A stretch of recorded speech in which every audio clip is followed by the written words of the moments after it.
Juan Enrique, muy buenas. ¿Qué tal? Muy buenas tardes. Bueno, Juan Enrique, tenemos Wall Street en positivo. El viejo continente también estábamos viendo cómo avanzaba, parece que se están manteniendo las alzas en estos primeros compases de sesión y de hecho recuperamos un poquito el aliento después del viernes que se nos cernía en Estados Unidos. La banca sigue siendo protagonista, hoy Bank of America, mañana hablaremos de Goldman Sachs, parece que seguimos viendo provisiones que están haciendo en estos momentos los bancos ante un posible deterioro económico en Estados Unidos, pero una clave importante es que a pesar de estas provisiones que están anunciando los bancos, todos ellos, a excepción de Morgan Stanley, la semana pasada, han estado experimentando subidas. ¿Hasta qué punto era un escenario que el mercado tenía más que descontado?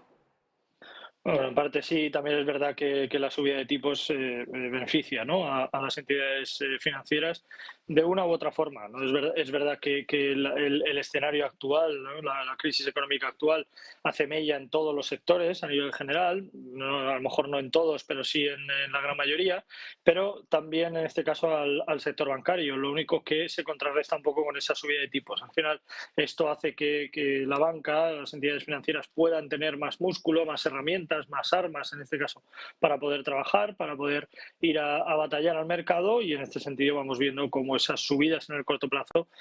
son un poco la respuesta, ¿no?, a estos acontecimientos y sobre todo a estas tomas de decisiones tanto por parte de la Reserva Federal como por parte del Banco Central Europeo. En general, la situación a nivel global y en el medio y largo plazo sigue siendo igual de frágil, una cosa no quita la otra y obviamente esto no cambia absolutamente nada a nivel general y en el contexto general, pero para el corto plazo es verdad que estas son las referencias más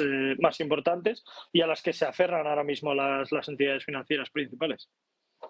Mientras tanto, también otro sector protagonista esta semana va a ser la tecnología, con el permiso de muchas de las FANG que van a rendir cuentas la semana que viene, pero esta semana pues ya tenemos a una de ellas, como es Netflix, pero también vamos a conocer las cuentas de Tesla, de IBM. ¿Qué es lo que podemos esperar del sector tecnológico en su conjunto, a pesar de que ofrece tantas diferencias entre una compañía y otra?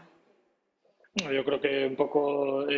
muchas comparativas, ¿no? Es verdad que hay entidades que se pueden desmarcar un poco del contexto general, pero vamos viendo desde los últimos trimestres cómo los números han sido buenos, han ido increciendo y que lógicamente esto se ha ido reflejando claramente en la previsión y en la presentación de los resultados, como digo, de los últimos trimestres, al menos en el último ejercicio y medio. Aproximadamente esos 6 últimos trimestres vamos viendo buenos números, sobre todo en cuanto a estabilidad de precios en las compañías, pero obviamente, como digo y como comentábamos antes también, el contexto general hace mella en todos los sectores o casi todos, y en la parte tecnológica, en la parte de consumo digital no cambia, no es que sea muy diferente, y esto lógicamente también hace daño, pero es verdad que hay algunas de ellas que consiguen desmarcarse un poco de la situación actual, desmarcarse un poco del contexto general del mercado, y lo que consiguen en este sentido es apoyarse a una posible recuperación de precios en el corto plazo, pero como digo, algo muy puntual porque, como decíamos, y como hasta que no cambie o no haya medidas adicionales, el mercado para el medio y para el largo plazo seguirá debilitándose. Además, Juan Enrique, hoy hay algunos nombres que destacan más allá de esa presentación de resultados, como decimos, de Bank of America, que ha anunciado provisiones por más de 300 millones de dólares. A pesar de ello, estábamos viendo subidas para la compañía. Hoy Goldman Sachs sube, a pesar de que ha anunciado una división de su negocio en tres, y a pesar de que además estamos a la espera de los resultados para mañana. Parece que por el momento los inversores se están mostrando bastante optimistas. Decías, bueno, al final, a pesar de las provisiones que anuncian, es el sector que se va a ver más favorecido de esta subida de tipos de interés por parte de la Reserva Federal. También miramos a una tecnológica, es Roblox, y Juan Enrique, no solemos hablar mucho de ella, aunque sí que es cierto que a finales del año pasado nos hacíamos algo más de eco sobre esta desarrolladora de videojuegos, sobre todo por que entraba de lleno en la carrera por desarrollar el metaverso y hacerlo pues de una forma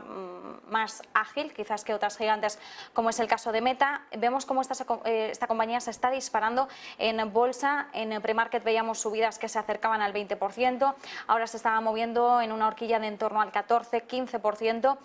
porque ha presentado buenas métricas, crece el número de usuarios, también el número de horas que gastan los usuarios en su plataforma. ¿Qué podemos decir sobre esta compañía, sobre la evolución que está experimentando? Porque no sabemos hasta qué cierto punto es un nombre que va a empezar a sonar cada vez más.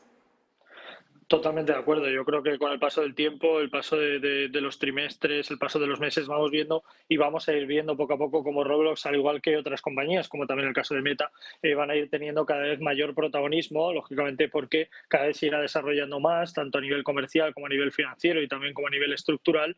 todo lo que es o todo lo relacionado con el metaverso, ya no solo el mismo, sino los sectores colindantes o los beneficios colaterales que puede tener el desarrollo del propio metaverso. Yo creo que Roblox es una compañía que irá a más. Yo creo que puede ser una buena alternativa de cara al largo plazo para poder diversificar nuestras carteras y tener, entre comillas, cierta seguridad, porque obviamente no va a estar exenta de volatilidad, pero sí que es verdad que podrá estar un poco más desmarcada de la situación y de la crisis actual que puede envolver y que lógicamente puede verse arrastrada por el contexto general, pero yo creo que es una compañía, como bien comentáis, que podrá ir a más, que podrá ir creciendo a medida que se vaya desarrollando cada vez más, sobre todo la parte comercial, que ya vamos viendo cómo ha crecido mucho en los últimos 2 años y cada vez va creciendo a mayor rapidez, y lógicamente este aumento de velocidad hará que la propia entidad y las propias entidades dentro del metaverso se puedan desarrollar colateralmente. Por lo tanto, yo creo que tanto Roblox como Meta pueden ser alternativas muy buenas para largo plazo y sobre todo con vistas a una inversión con cierta diversificación, para nada exenta no libre en este caso en cuanto a inseguridad, ya me refiero por la volatilidad y por lógicamente el contexto general, pero yo creo que por el lado de la diversificación de nuestras carteras, yo creo que serían alternativas francamente buenas. En conclusión, Juan Enrique, no tenemos la bola de cristal, eso está claro, pero si hacemos un balance de lo que podemos esperar en las próximas semanas, en esta temporada de resultados empresariales, si tenemos la balanza, ¿hacia dónde la inclinamos? ¿Consideras que el mercado en estos momentos está algo más reposado, algo más calmado para afrontar lo que vayan a anunciar las empresas, sea más optimista o más pesimista, o crees que podemos tener turbulencias en las próximas semanas? Yo creo que de cara a semanas, meses, hablaría de turbulencias, pero yo creo que de cara a días, semanas, es decir, más al estricto corto plazo, yo creo que los resultados en general, el sesgo definitivo y el sesgo global no debería ser negativo. Yo creo que obviamente habrá sectores que puedan ser especialmente